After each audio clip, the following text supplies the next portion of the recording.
Hello everyone, आप सभी का स्वागत है अचीवर्स आईसीएस एकेडमी में। आज से हम पंचायती राज का सीरीज़ ला रहे हैं और इस सब को ऑनलाइन कवर करने वाले हैं।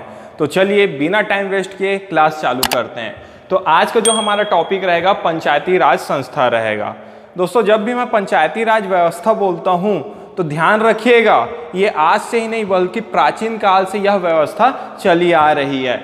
मैं बात करूंगा यदि विभिन्न कालों की, तो याद रखिएगा वैदिक काल में जो ग्राम प्रमुख होता था उसको ग्रामणी कहा जाता था। इससे यह समझ आ रहा है कि ग्राम प्रमुख की व्यवस्था वैदिक काल में भी रही है। आपसी जो लड़ाई झगड़े आदि हमने देखा है जो प्राचीन काल में भी होते थे, तो उसका जो क्या समाधान था पंचायतों द्वारा किया जाता था। इसी प्रकार वैदिक काल में यदि मैं बोलूँ ग्राम प्रमुख को क्या कहा जाता था, ग्रामणी कहा जाता था। यदि हम जरा सा और आगे बढ़ें और बात करें बौद्ध काल की, तो बौद्ध काल में जो ग्राम प्रमुख होता था उसे क्या कहा जाता था, ग्राम योजक कहा जाता था। यदि मैं मौर्य काल में बात करूं तो उस समय इस व्यवस्था को कौटिल्य ने ग्राम को राजनीतिक इकाई माना है। मतलब सोच लीजिए, जो ग्राम है उसको कौटिल्य ने क्या कहा है, राजनीतिक इकाई कहा है। मतलब हमको समझ आता है कि जो ग्रामीण व्यवस्था है, जो पंचायती राज व्यवस्था है, वो आज की ही नहीं वरन वो प्राचीन काल से चली आ रही है और उसका अपना ही एक विशिष्ट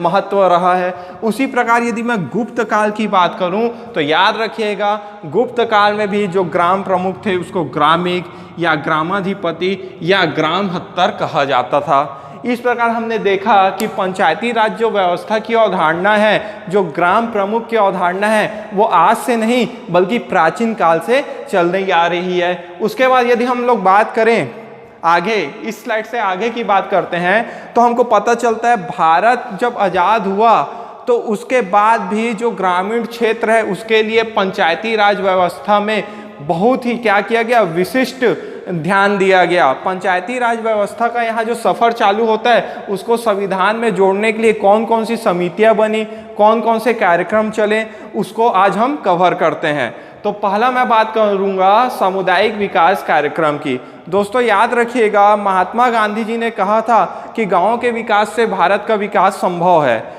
इस बात को ध्यान देते हुए नेहरू जी ने 1952 में एक कार्यक्रम प्रारंभ किया जिसका नाम था सामुदायिक विकास कार्यक्रम। याद रखिएगा सामुदायिक विकास कार्यक्रम कब प्रारंभ हुआ, 1952 में। किसकी पहल पर, तो जवाहरलाल नेहरू जी की पहल पर।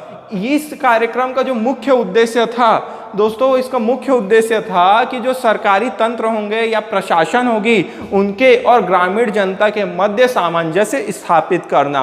क्योंकि बात 1952 की है, तो जितने भी जो राष्ट्रीय योजनाएं आदि जो थे, जो ग्रामीणों के लिए भी थे, उनसे जो ग्रामीण योजनाएं थे उनको ग्रामीणों तक पहुंचाना इसका मुख्य उद्देश्य रहा।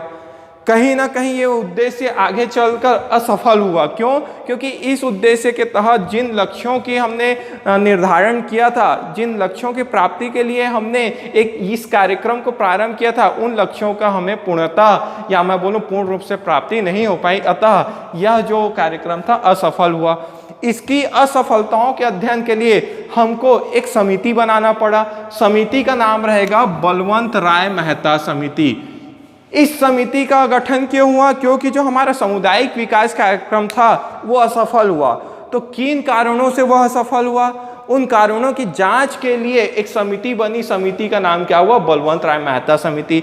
इस समिति का गठन 1957 में हुआ। दोस्तों याद रखिएगा, समिति का उद्देश्य क्या था, सामुदायिक विकास कार्यक्रम की असफलताओं के कारणों की जांच हेतु, ठीक है। और बलवंत राय मेहता समिति ने जांच किया और कुछ सुझाव दिए, किसको, सरकार को। बलवंत राय मेहता जी की समिति ने कहा कि जो पंचायत है, जो ग्रामीण व्यवस्था है, अगर आपको उसको सुदृढ़ करना है तो त्रिस्तरीय पंचायती राज व्यवस्था होनी चाहिए। तो आपसे पहला प्रश्न यही बनता है कि त्रिस्तरीय पंचायती राज व्यवस्था की अवधारणा किस समिति द्वारा प्रस्तुत किया गया था? तो आपका आंसर होना चाहिए बलवंत राय मेहता समिति द्वारा। अगर आपसे क्वेश्चन पूछ देगा कि बलवंत राय मेहता समिति का गठन कब हुआ था, तो ध्यान दीजिएगा इस समिति का गठन हुआ था 1957 को। इन्होंने क्या सिफारिश किया, तो इन्होंने त्रिस्तरीय पंचायती राज व्यवस्था का सिफारिश किया। साथ ही साथ एक और सिफारिश किया था कि जो पंचायत के सदस्य होंगे उनका निर्वाचन होना चाहिए, अर्थात सदस्यों के निर्वाचन की अवधारणा भी प्रस्तुत करने वाली समिति कौन थी, तो बलवंत राय मेहता समिति थी। तो हमको बलवंत राय मेहता समिति से दो चीजें समझ आया कि इन्हीं की अवधारणा है जो त्रिस्तरीय पंचायती राज का आज वर्तमान स्वरूप हमारे मध्य है, और दूसरा यह समझ आया कि सदस्यों के निर्वाचन की जो अवधारणा है वो भी बलवंत राय मेहता समिति द्वारा प्रस्तुत किया गया था। दोस्तों, जैसी बलवंत राय मेहता समिति ने अपनी रिपोर्ट सौंपी तो याद रखिएगा 1958 में राष्ट्रीय विकास परिषद द्वारा इसे अनुमोदित कर लिया गया, और जैसे ही इसे अनुमोदित किया गया भारत के विभिन्न राज्य अपने अपने राज्यों के लिए पंचायती राज व्यवस्था को सुदृढ़ करने के लिए इससे संबंधित अधिनियम बनाते गए, जिसमें अगर आपसे पूछ देगा कि बताइए भारत में सर्वप्रथम वह कौन सा राज्य है जिसने अपने यहाँ पंचायती राज व्यवस्था को लागू किया, तो आपका आंसर होना चाहिए राजस्थान। मैं बात करूंगा 2 अक्टूबर 1959 की। 2 अक्टूबर 1959 को राजस्थान ने सबसे पहले इस व्यवस्था को क्या किया, लागू किया। मतलब पंचायती राज व्यवस्था को लागू करने वाला पहला जो राज्य बनेगा वह राजस्थान बनेगा। कब बनेगा, तो 2 अक्टूबर 1959 को। किसके द्वारा किया गया, तो याद रखिएगा नागौर में पंडित जवाहरलाल नेहरू द्वारा इस व्यवस्था का शुभारंभ 2 अक्टूबर 1959 को किया गया था।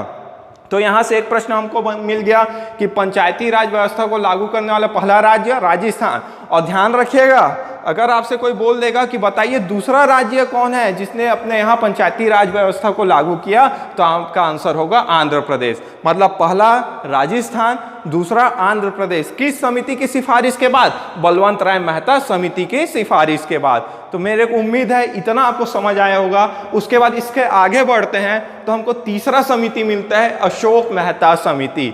ध्यान दीजिएगा, जो अशोक मेहता समिति है उसका गठन कब होगा, तो 1977-78 में। ठीक है, तो अशोक मेहता समिति के बारे में हमको जो मुख्य पॉइंट है, जो मेन इसका इंपॉर्टेंट फैक्ट है वो यह है कि अशोक मेहता समिति द्वारा एक सिफारिश किया गया तो इसने 132 रिपोर्ट सौंपा था, लेकिन उनमें से एक जो महत्वपूर्ण टॉपिक है वो यह है कि इन्होंने द्विस्तरीय पंचायती राज व्यवस्था की क्या की सिफारिश की थी। अब आप ही बताइए, इन्होंने कहा कि ग्राम पंचायत नहीं होना चाहिए, और अगर आप पंचायती राज व्यवस्था पढ़ रहे हैं, यदि आप पंचायती राज व्यवस्था से संबंधित हैं और उसमें इसकी इकाई ग्राम को ही विलोपित कर दिया जाए तो कहाँ तक उचित माना जाएगा। अतः ग्राम पंचायत के अस्तित्व को नकार दिए जाने के कारण इनके जो सुझाव थे उसको नहीं माना गया। तो आपसे 2-3 क्वेश्चन यहाँ से पूछ देगा, बताइए अशोक मेहता समिति का गठन कब हुआ था, तो 1977-78 में। अगर बोल देगा द्विस्तरीय पंचायती राज की अवधारणा किस समिति द्वारा प्रस्तुत की गई थी, तो अशोक मेहता समिति द्वारा प्रस्तुत की गई थी। लेकिन यही बोल दिया कि त्रिस्तरीय, मैं बोल रहा हूँ त्रिस्तरीय पंचायती राज की अवधारणा किसने प्रस्तुत किया था, तो किसने किया था, बलवंत राय मेहता समिति ने। आइए अशोक मेहता समिति के आगे देखते हैं हम लोग। तो आपका जो चौथा पॉइंट आएगा डॉक्टर GV.K. राव समिति। चौथा समिति कौन सा होगा आपका, डॉक्टर GV.K. राव समिति। जब भी मैं डॉक्टर GV.K. राव समिति के बारे में बोलता हूं तो इसका गठन कब होगा, 1985 में होगा। यहां ध्यान देने वाली बात यह है कि पंचायती राज, इनका जो उद्देश्य था, सॉरी ये उद्देश्य नहीं बोलूंगा मैं, सुझाव था। इन्होंने सुझाव दिया था कि पंचायती राज व्यवस्था में नियमित चुनाव होनी चाहिए। कैसी चुनाव होनी चाहिए, नियमित चुनाव। इससे पहले हमने बलवंत राय मेहता समिति में पढ़ा था कि जो पंचायत के सदस्य हैं उनका चुनाव होना चाहिए, वो निर्वाचित होने चाहिए। लेकिन इन्होंने डॉक्टर GV.K. राव समिति ने जो सुझाव दिया था उसमें उन्होंने नियमित चुनाव की बात कही थी। ठीक है दोस्तों, तो यहां तक हमको समझ आएगा। अगर मैं बोलूं सदस्यों का चुनाव होना चाहिए, किस समिति ने कहा था, बलवंत राय मेहता समिति ने। लेकिन मैं बोल दूं नियमित चुनाव होना चाहिए, किस समिति द्वारा कहा गया, तो डॉक्टर GV.K. राव समिति द्वारा। Doctor GV.K. राव समिति का गठन कब हुआ, 1985 में हुआ था।